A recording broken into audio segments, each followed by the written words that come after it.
Welcome back to Politics HQ, New Central Television. The local economy is struggling to breathe. Inflation in Nigeria has become a critical issue, crossing over from one government to another. In the face of dwindling household income and decreasing purchasing power of the Naira, Nigerians have struggled to cope with high rising inflation and the cost of living, while the government has claimed that the situation is globally driven and isn't as a result of its decisions and policies. Complaints have been endless from the populace, who find it harder to feed after each day. Now, joining me tonight on this discussion, I have Abdul Kudus Isiaka, senior economist from ProShare, who joins us virtually from Lagos. I also have Lester Wilcox, a former chairman of ICANN Lagos and District Society in Lagos. A warm welcome to you, gentlemen, and thanks for joining on the program. But we will begin with some piece of breaking news that broke a few hours ago. The NNPC Limited and Afrexim Bank have signed a commitment letter and term sheet for an emergency $3 billion crude oil repayment loan. The signing, which took place there at the bank's HQ in Cairo, Egypt, will provide some immediate disbursement that will enable the NNPC Limited to support the Nigerian federal government in its ongoing fiscal monetary policy reforms aimed at stabilizing the exchange rate. Now, Abdul Kudus, I'm sure you've heard about this breaking news. What's this loan about, and how would it be beneficial to Nigerians? Because the people are asking that yet another loan. I mean, why this loan? Why this time, and what are its benefits for the general populace? All right, thank you, Benga, for having me. I think basically we anticipated this. Already we know that the CBN's financial statements released a couple of days ago has really stirred a lot of conversation around the country's external sector liquidity. Of course, we knew that from those numbers, our net reserves were actually down to roughly $15 billion, much less than the $34 billion we had, posted on the CBN website. So basically, that sent some, shock waves to the investment or investor community. It also sent shock waves to, dealers in foreign markets. So we saw a lot of panic buying of dollars in anticipation, or shorting of the Naira in anticipation that the Naira will further drop. And so in a bid to quickly salvage the situation, NNPC, of course, on the behest of the government, moved in very swiftly to... Has it what? Has it made its resultant... That provides a PEP. It's a short-term solution, but we don't think that loans are the way to go. We think that really and truly the government stands a better chance in addressing its external sector liquidity by initiating deals in its idle national assets, particularly some of those greenfield opportunities. We think that by doing one or two licensing within the transmission link of the electricity value chain, within the railway sector, we can actually raise much more than that. We can borrow a leaf from what has gone on in Saudi Arabia, in India in recent times. They have been able to attract much more permanent form of capital without making recourse to loans. But I want to imagine that the loan in question is going to be a concessionary loan. It's not likely to be as expensive as some of the 8% Euro bond loans we've been taking in the past. So I think it's a good initiative. It's necessary in the circumstance, but it's not sufficient to address our worries. Now, Abdul Kudus, just before I move on to our second guest on the program, another question that comes to my mind is this. As it arrested the issue of the free fall of the Naira, you did say it's a short-term solution. Has it affected the free fall, and has it made its intended impact to, stop this free fall of the Naira? How is the parallel market reacting to this?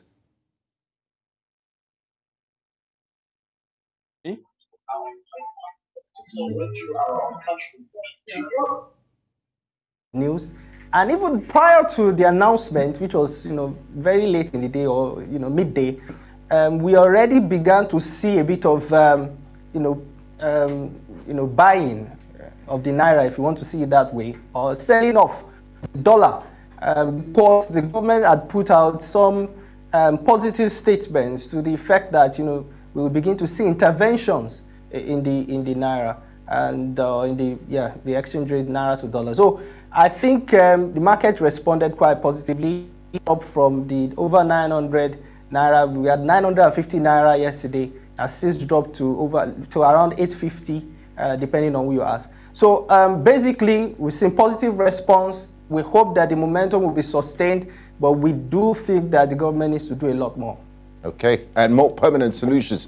Thank you, Abdul Kudus. I'd like to bring in Lester Wilcox, our second guest on this program. Now, Lester, still talking about this $3 billion emergency loan from Afrexim Bank in Egypt. What's your take on this?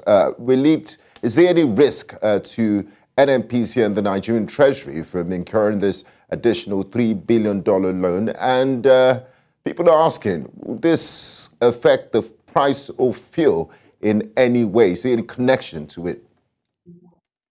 Well, the loan, like my other colleague has said, is a stabilization loan. It's a stabilization loan. It's a short-term facility to stabilize the free fall of the dollar. Remember, just a few days after the announcement as to the emergence of the government trying to create a single exchange rate, which for me, I never believed that there was multiple exchange rate. We have always had the two rates, which is the autonomous and the official rate. So, and then say you want to merge it, was a suicidal mission as far as I'm concerned. And whatever happened, the government didn't really think through it, and then that saw a kind of panic. Nigeria is a country that lives on panic, even when there are no fundamentals to drive those figures you see. It's just a panic thing, and then a website is just manipulating. People are just manipulating the figures in the website, and then the panic just keep rising. And the government kept quiet for too long, as far as I'm concerned, because the government don't need to have kept quiet, because those things are not. They are not supported by any economic fundamentals. I might be wrong, but from my own perspective here, I do not see where those rates are supported by. It's just the panic of Nigerians and the excitement or otherwise when any policy goes to town. Because you see that you wake up every morning, you see a new rate. Yes. You wake up the next morning, you ask yourself, what is the demand? Who are the demand? I mean, what was the demand equation like? And why is the price nose diving on account of imaginary demand or what, for whatever reasons? I am not very conversant or comfortable with those economic indices that were driving the rate. Now, you can see with only a word from the CBN governor, just said speculators will pay heavily. Where was the demand? What happened? It nosedived. In 24 hours. When we had, in under 24 hours, it nosedived drastically. And that momentum might continue. The CBN needs to make more pronouncement and reassure the economy. Government silence. This is not a time to say silence is golden. Government silence in the face of daunting challenges does not help matters. And that is why those in government must understand the psychology of the Nigerian system. Our economic managers should understand the Nigerian factor attached to economic decisions, because most economic decisions are not in the books. They do not come through the normal process of demand and supply, normal process of price modulation equation, and all the jargons we've read in economics books or we've known over the years. There are so many other intrinsic factors that are peculiar to the Nigerian state. One of them is this euphoria of panic. And whenever there is anything, you see people panicking and then sabotage. These are the two elements, because as far as I'm concerned, were there glut in the demand that would nosedive the price just because the government said we are ready now to intervene, and those speculators will pay heavily. And you see what? And the next look. So if the government went now with this $3 billion loan announced, the money has not come into the system, but it's a stabilization fund whereby, because most of our fuel is bought in foreign currency, so NNPC do not in the short run now need to approach the regular forex market to get to source forex to import. Because remember, NNPC is the sole importer of fuel. About the sole importer of fuel, I don't know if the others have started importing. So NNPC does not need to approach. Go to the market to look for forex. They already have a stabilization fund forex somewhere. So that will push in that will remove NNPC or fuel import from from demand of whatever forex is available in the system. They now have a steady supply of it, which they can use for overtime and then pay back gradually as they begin to sell and begin to raise. So there is no panic. So this will create a lot of interim stabilization. And if that continues, if the pressure from NNPC leaves the market, I don't know who else is looking for forex that is going to create that kind of, yes, I know a lot of consumers are there, but that will create that kind of panic that we saw in the last 1 month that just dive the currency, because it's just a speculation thing. It's just as far as I'm concerned, it's more of speculation, more of sabotage, and just the Nigerian factor of panic. Just anyhow, anything goes. Thank you, Lester. It's rather sad that we find ourselves in that situation. Thank you, Lester. I'd like to bring Abdul Qudus back into the conversation. Now, Nigeria's core inflation surged to an unprecedented level in the last the highest level in the last 19 years. What's your analysis of the intricate interplay between Nigeria's annual inflation rate and the recent removal of subsidies, including the subsequent impact on household budgets and business operations? All right, so basically, as you rightly mentioned, we've seen inflation rise to unprecedented levels, about 19-year high. And basically, we're seeing inflation gathering a lot of momentum on the back of PMS subsidy removal, as well as the Naira devaluation. Twin policies that we think were too hard and too severe in terms of their impact on the Nigerian household and business. Maybe, in retrospect, the government could have staggered those policies, possibly removing FX, retaining subsidy on fuel, or, the other way around. But now I think we've crossed the Rubicon. Inflation has risen. We saw, the fastest increases in, especially the core components being within transport and household items, especially electricity and, food, basically. So these are the three areas we already anticipated that, we will see the biggest and the largest impact of these twin decisions. Of course, you know that by removing the subsidy, if you like, on FX, we're definitely going to see import duties on not just food, but all items increase. And so that, really fed into the inflation numbers we had across the board.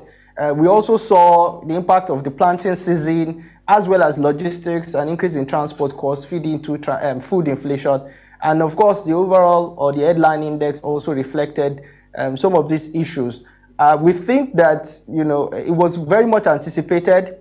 And unlike what we had in the month of June, where the numbers didn't seem to capture these concerns and these realities of the average Nigerian, we think that this number, 28.04, is a lot more reflective. Although if the MBS were to review its, basket of items surveyed on a month-on-month basis, we expect that inflation would even be much higher than that. But even then, we can take this as some, depiction and representation of the cost of living crisis that, the average Nigerian household is right now. And we can't divorce that from those twin policies we talked about. We think going forward, the government needs to be very quick and swift in the implementation of some of the palliative measures it announced. Don't forget, the removal of subsidy was necessitated by government's lack of capacity, one, as well as the fact that, a lot of this subsidy was meant for, marketers or for, unscrupulous businessmen who were just funneling this subsidized petroleum products across, neighboring countries. So we think that right now, the government should be very, very quick, should come on board with the 75 billion. And although some of those, again, we need to admit, some of those initiatives could be inflationary.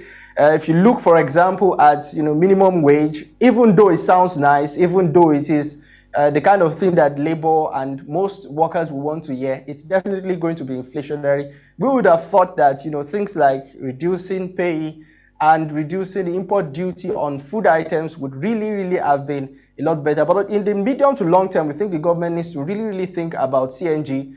The government needs to think about, increasing, the alternatives in terms of energy.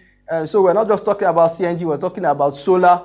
And so that, the dependency on just PMS, because again, I go back to those numbers.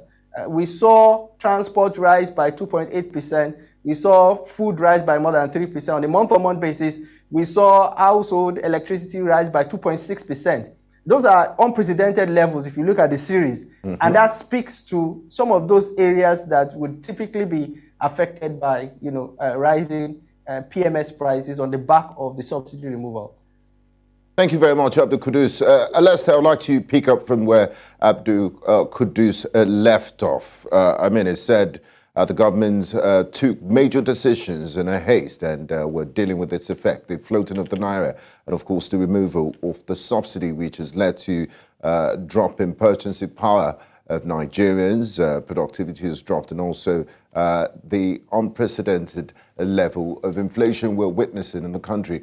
Now, Lester, in the context of escalating struggles faced by households to meet daily needs, could you delve into the specific channels through which the removal of fuel subsidy and Naira depreciation have compounded the challenges of food affordability and accessibility to the ordinary Nigerian?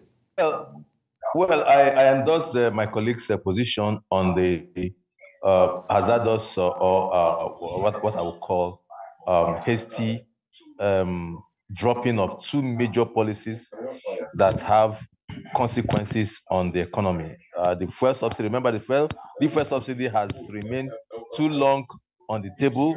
Every government look at it with a long pole and try to see how they can manage it. Was President Bola Tinubu right to have removed it at Ego Square? That remains a situation that will engage minds for a very long time. Maybe professors will use them as their PhD thesis. Now, it definitely will have an effect. Then you now come about the same Naira devaluation. Two major policies. And remember, today in this country, it happens. If it happens in another country, nobody will bother. A lot of people will not bother. But like I talked about the sentiment that drives a lot of factors in Nigeria. The moment you hear Naira devaluation, now, how does it? I've asked that question. How does it affect specific things like common food in the market? Somebody tells me, okay, transport cost. Look, transport cost is the least cost per unit of products. Whatever be the transport cost of ferrying goods from point A to point B, transportation cost per unit of those things is the least. Because we don't have economic indices at the macro level to calculate and to do things rightly with calculation. So most of them are not. Even what should not affect is affected because of the sentiment that we all express. And unfortunately, the government are not taking account of some of these.